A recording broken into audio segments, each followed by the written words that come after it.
কোটা সংস্কার আন্দোলনে যারা মারা গিয়েছে তারা কি শহীদ হিসাবে গণ্য হবে?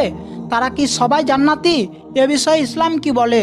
আমরা সবাই জানি যারা ইসলামের জন্য ইসলামকে রক্ষা করতে গিয়ে শহীদ হবেন তাদেরকে আল্লাহ তাআলা জান্নাতের উচ্চ মর্যাদা দান করবেন। কিন্তু কোটা আন্দোলনে যারা মারা যাচ্ছে তারা কি শহীদ? তারা কি জান্নাতে যাবে?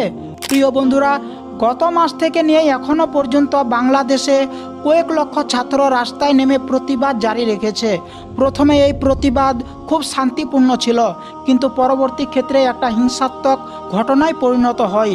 দেশ জুড়ে স্কুল, কলেজ এবং বাংলাদেশ সরকার মোবাইল ও ইন্টারনেটের সুবিধাও বন্ধ করে দিয়েছিল।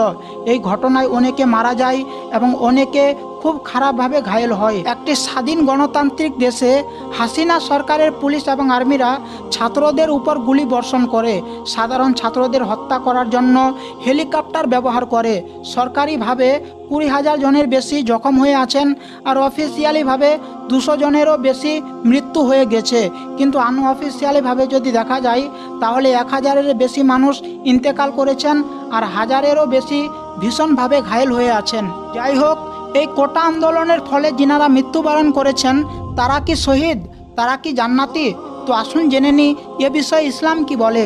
আমরা জানি যে কোরআন ও হাদিস অনুসারে শহীদ তাদেরকেই বলা হয় যে সকল মুসলমান ইসলামের জন্য যুদ্ধ করে মারা যায়, এ সকল লোকেদেরকেই শহীদ বলা হয়। কিন্তু বুখারী, মুসলিম ও অন্যান্য গ্রন্থে আপনি এমন অনেক সহিহ হাদিস পাবেন যেখানে রাসূল সাল্লাল্লাহু তাআলা আলাইহি ওয়াসাল্লাম বলেছেন যে এমনকি যে সকল লোক বাড়ি ধসে মারা যায় তারা শহীদ, যারা পানিতে ডুবে মারা যায় তারা শহীদ, যারা পেটের পীড়ায় মারা যায় তারা শহীদ, যারা প্লেগ রোগে মারা যায় তারাও শহীদ। সহিহ হাদিস সুনানে আন-নাসাই 1846। বিভিন্ন ধরনের শহীদ আছে, কিন্তু শহীদকে মোটামুটিভাবে আপনি দুভাগে ভাগ করতে পারেন। এক, যে সকল লোক ইসলামের জন্য যুদ্ধ করে মারা যায় এই প্রকার শহীদ, আখিরাত ও দুনিয়া উভয় কালের শহীদ। রাসূল সাল্লাল্লাহু তাআলা আলাইহি ওয়াসাল্লাম বলেছেন এই শহীদদের গোসল ও জানাজার প্রয়োজন নেই, তারা জান্নাতের জন্য প্রতিশ্রুত। কিন্তু অন্য প্রকারের শহীদ যারা পেটের পীড়ায় বা পানিতে ডুবে বা বাড়ি ধসে বা প্লেগ রোগে মারা গিয়েছে, এই ধরনের লোক আখিরাতের শহীদ, কিন্তু দুনিয়ার শহীদ হিসাবে বিবেচিত নয়। অন্যান্য মৃত লোকদের মতো তাদেরকেও গোসল ও জানাজা দিতে হবে। স্কলারগণ বলেন যারা ন্যায়ের জন্য সংগ্রাম করে মারা যায় বা যাদের অন্যায়ভাবে মারা হয় তারাও আখিরাতের শহীদ।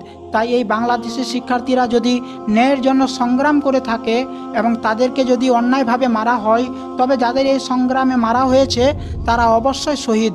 এবং আমরা জানি ফিলিস্তিনে যাদের মারা হয়েছে অবশ্যই তারাও শহীদ। বাংলাদেশে যে সকল শিক্ষার্থী প্রতিবাদে মারা গিয়েছে তারা নিশ্চিতভাবেই আখিরাতের শহীদ, কিন্তু দুনিয়ার বিবেচনায় তাদের গোসল করাতে হবে ও জানাজার সালাতও আদায় করতে হবে। কিন্তু একটা কথা মনে রাখবেন, দুনিয়ার কোনো লোভে পড়ে বা দুনিয়ার কোনো স্বার্থের জন্য যদি কেউ আল্লাহর পথে মৃত্যুবরণ করে তবে সে শহীদ হিসাবে গণ্য হবে না। কারণ অনেক হাদিসে বলা হয়েছে কিয়ামতের দিন আল্লাহ অনেক শহীদকে জাহান্নামে ফেলে দিবেন। আল্লাহ বলবেন তুমি তো দুনিয়াতে এজন্য জিহাদ করেছিলে যে মানুষ তোমাকে বীর বা সাহসী বলবে, বাবা পাওয়ার জন্য তুমি লড়াই করে নিহত হয়েছ। এরপর মানুষ তোমাকে বীর বলেছে, তাই তোমার প্রতিদান দুনিয়াতেই শেষ হয়েছে।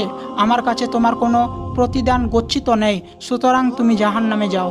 প্রিয় বন্ধুরা, ইসলামের জন্য যুদ্ধে নিহত ব্যক্তিরাই কি শুধু শহীদ? উত্তর না। এবার এই বিষয়টাকে ভালোভাবে ইসলামের দলিল সহ একটু জেনে নিই।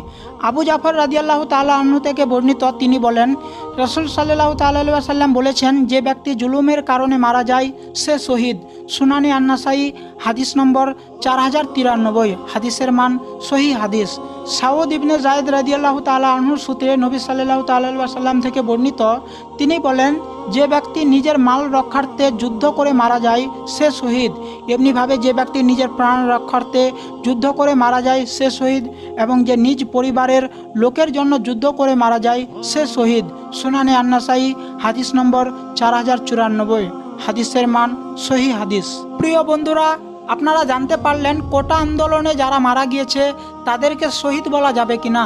আপনারা যদি কোটা আন্দোলনকে সাপোর্ট করেন তাহলে অবশ্যই ভিডিওটিতে একটি লাইক দিবেন এবং আপনার মতামত অবশ্যই কমেন্ট করে যাবেন।